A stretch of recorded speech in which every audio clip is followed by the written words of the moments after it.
You're listening to Supervision with a Vision, where we discuss all things supervision. I'm your host, Sarah, professional counselor, marriage and family therapist, play therapist, eating disorder specialist, and cookie lover, with my co-host, Heather, marriage and family therapist, certified Together in Texas counselor, a Texas transplant from California, and outdoor adventurer.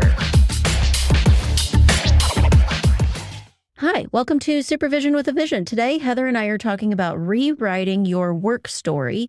This week, we read Rewriting Your Internal Dialogue at Work, published in Psychology Today, February 2022. Heather, the first step to rewriting your work story is noticing automatic thoughts. So, do you think that you've come across this for yourself or supervisees? I think both. I think throughout my time as a counselor, I've caught myself doing some of that automatic thinking. And I think also it's very prevalent for supervisees that are still learning and in the process of changing and finding those patterns that we fall into pretty quickly without maybe necessarily being aware. Yeah. Well, at first I was thinking more about my experiences and rewriting those, but I can definitely imagine or come up with some of the situations where my supervisees have had this, like the beginning of COVID. Right. And everybody who was finishing school at that time. And I had new supervisees who really imagined or pictured for themselves some kind of office situation. Right. Like being and buying the things that make your office pretty. Right. Yeah, right. Or even having business cards. There's no need for business cards when no one will touch your hand. Right. Like rethinking that. Like I had a lot of supervisees that were really disappointed that there would be no armchair, cute picture on the wall, room for them. And connecting with their clients was going to be different. How they maybe got clients was going to be different. Interviewing for a job. Right.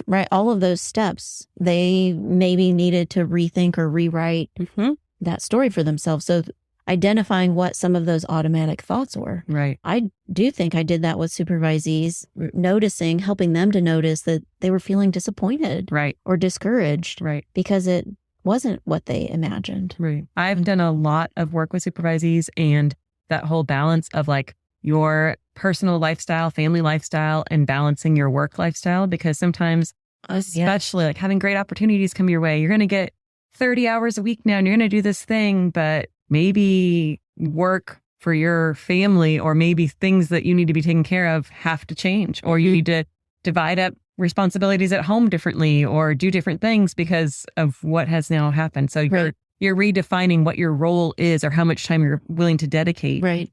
So maybe related to automatic thoughts, that the way that your house has always worked, it's not, or maybe just how it's worked in the last handful of years, that could be changing. Right.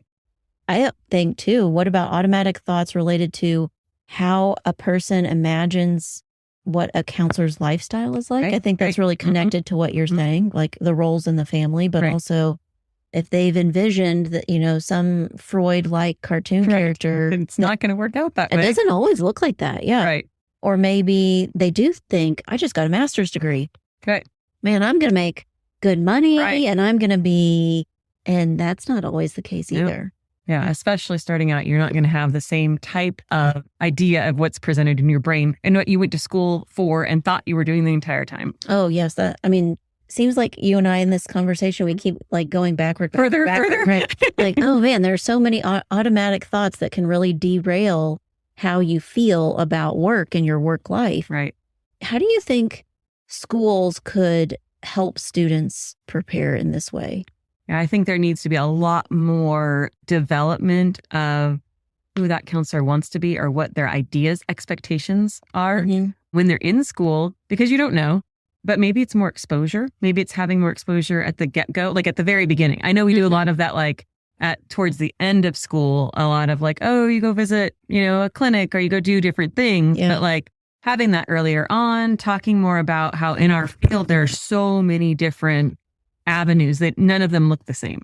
So what are they really wanting? I think that's hard for counseling programs, counseling education programs, that they already have so many things they're trying to pack in to even still a long program, but they're still trying to pack a lot of stuff in. I knew they do often have those assignments like you're talking about, like interview a counselor or go visit a counselor's office or something like that.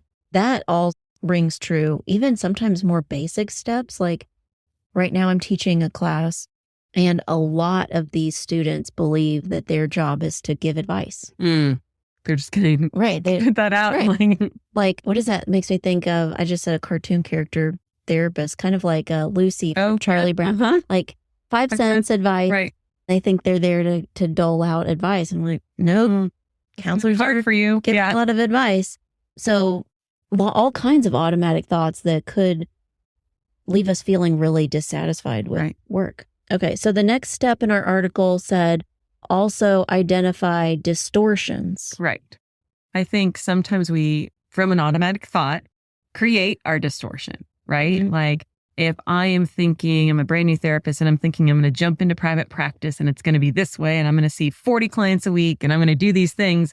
And we have that in our brain, it's going to very quickly turn into this like distortion of like, one, that's not reality. No counselor I know wants to see 40 clients a week. True.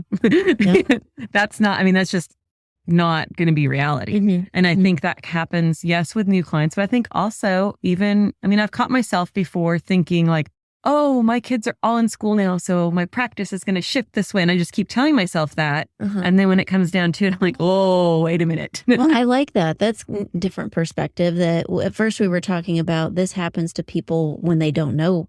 They don't know better, kind of is what we were talking about, young counselors. But now we're saying, no, distortions can happen throughout your career, that maybe it's some life change you think, oh, I don't do that anymore. Right. I have the luxury of this, or I'm going to see more clients because my kids are all in school. That those might not all be reasonable thoughts. Right.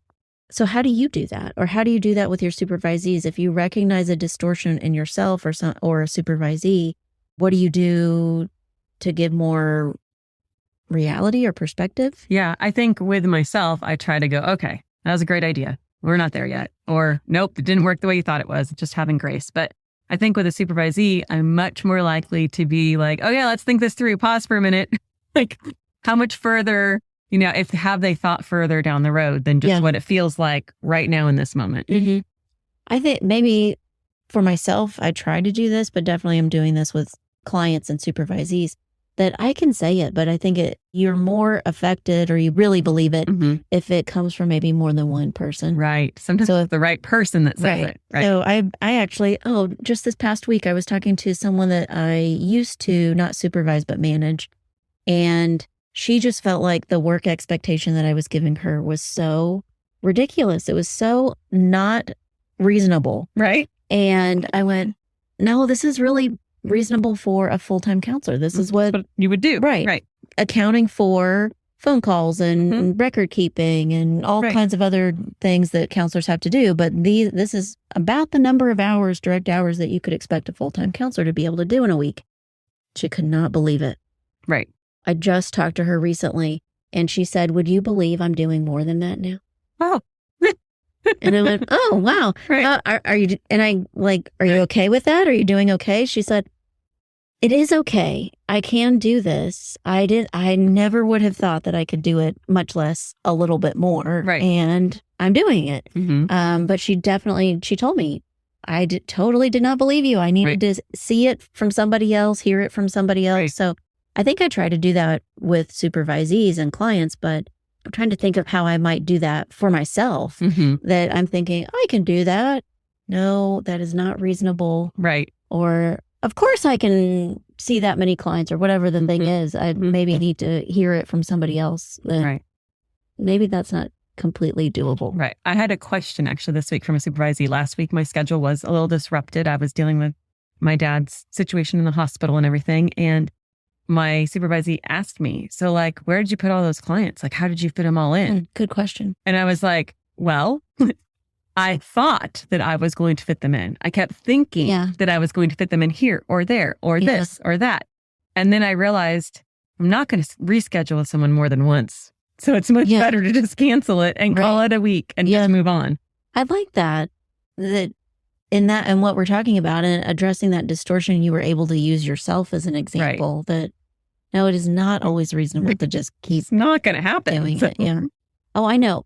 Maybe like the first year that I was really full-time in private practice, I thought Thanksgiving and Christmas, I am just going to make myself totally available and I'm just going to see all my clients and it's just going to work out really well.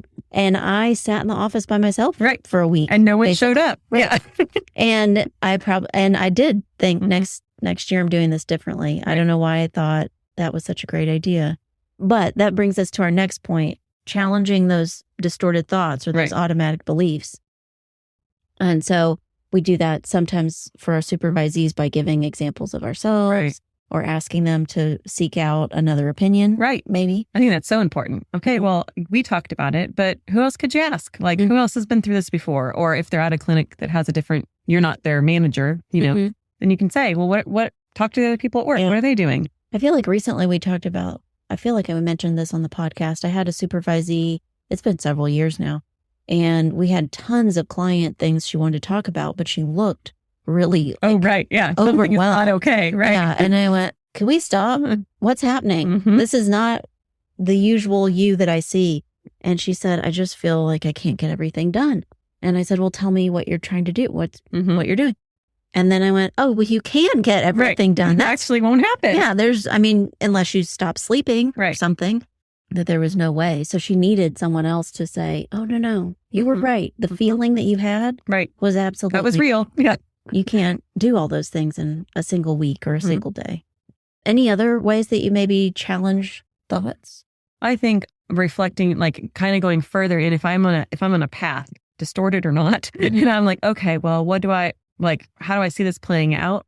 I think that's part of challenging it sometimes. It's like, okay, if I did this, if I rescheduled all my clients and saw everybody on Friday, what would that look like? And then go, wait a minute, who wants to see 12 clients on Friday? That sounds like a horrible idea. And who would show up, right? I mean, just start, like make myself play it out to the further, like, what am I getting out of this? And what are they getting out of it? They're not getting a therapist that is going to be on the ball. By the time I've seen me personally, when I've seen 6, sometimes 7 clients, I'm done for like my brain is turned off. Yes. I'm thinking right now I have someone that I talk to often, a counselor, and they do that to themselves all the time. They'll schedule like 9, 10. That sounds horrible. And they expect that 1 or 2 of those will cancel, but shoot, what if it's the first one? Right. What if it's just the first one? Then you still have 9 in a row. And so I think what I would do for myself if I were silly and scheduling that many clients in a row, back to back, I think I would make myself look back on that and think about how I felt and what I was doing and did I do. So almost like using myself as the other opinion. Right. And going, oh yeah, I felt miserable. Right. That was horrible. Don't do that. Like I almost needed a whole day to recover. I would. If I saw 9, 10 in a row, I'd have to just take the whole next day off. Right. And you wouldn't be doing anything fun because you'd be mush on the couch. Wouldn't be. Right. Okay. And so the last point in our article is rewrite your story. Maybe I was thinking, can you and I think of times where we have rewritten our work story and it was so much more impactful the way we rewrote it for ourselves? The time I can think of one in particular, had lots of different, technically had 3 jobs at the time. Private practice was one of them, but intentionally was keeping private practice was brand new and I was launching it, but I still needed to keep the lights on. So I had 2 other jobs. And then I got to a point where my frustration tolerance for one of those jobs in the middle was, this is just not worth it. But I was afraid to let it go because it was a financial kind of thing. And then one day I just let it go because it was not healthy anymore. And then all of a sudden it was like, oh, but now I have time. My practice is growing and I can do these. Like all of a sudden these other pieces fell into place that at the time my brain couldn't consider that when you're working private practice, I was making double what I was making at the extra job that was keeping the lights on. Yeah. Well, it very quickly balanced out just fine. But sometimes you can't see that solution until you actually take that jump. Related to that, I guess. I think my private practice was 7 or 8 years old before I really felt like I really took any big risks. I was really careful. I didn't put my name on a lease on anything. I was subleasing or worked out an agreement with somebody. Right. I really didn't extend myself very much in financially or my time. I was careful and took steps that I was confident. Right. And so not until maybe like 9 years in was I faced with, I think this is going to be the first big decision. Right. It's going to be the big one. Whoa. And I really did psych myself out and think, no, I don't do this. Right. This is too real. Yeah, this is not how I do things. Right. Taking a risk, what if? Right. But I could rewrite that and think, well, how would I, like you, how is it going to be any different or any bigger or any more fulfilling if I keep doing it the same way I've been doing it? So also realizing, just like you did, it felt like a much bigger decision, but it wasn't. Yeah. Right. That really actually things didn't change that much. I wrote a different check to a different place. Right. Other than that, it wasn't that dramatic. Also similar to your example, I had the dream job. The job I for years and years and years thought this would be the dream job, and I would just be right. I mean, everything would be fall into place and be perfect if I had this job, and I got it. And I was pretty young, and I stayed with it for a while, and it was not the dream job. Right. But I could not let go of that idea. Because you had told yourself the entire time, this is what I want. This is where I'm going. And it took 5 years. Wow, that's a long. You really hung in there. I did. And all 5 were pretty rough. A lot of coworkers coming and going, and a lot of tears, and a lot of compromising myself. And when I did finally leave, I was almost instantly sleeping better. Oh, right. And feeling better. But it did take me a little while to be able to rewrite the story and be able to look back and realize, myself included, and most of my coworkers were physically not well because of the job. Right. And that as people would leave, I kept in touch. Right. I could see that they were getting better. They were magically getting better. Wow, you don't have migraines anymore? Ever? That's so strange. That's amazing for you. What do you think is different? Right. What I do every day, all day long. And so it took a while to be able to rewrite that and feel not just okay, but really good about leaving what I thought was the dream job. But that story needed to be rewritten. Definitely.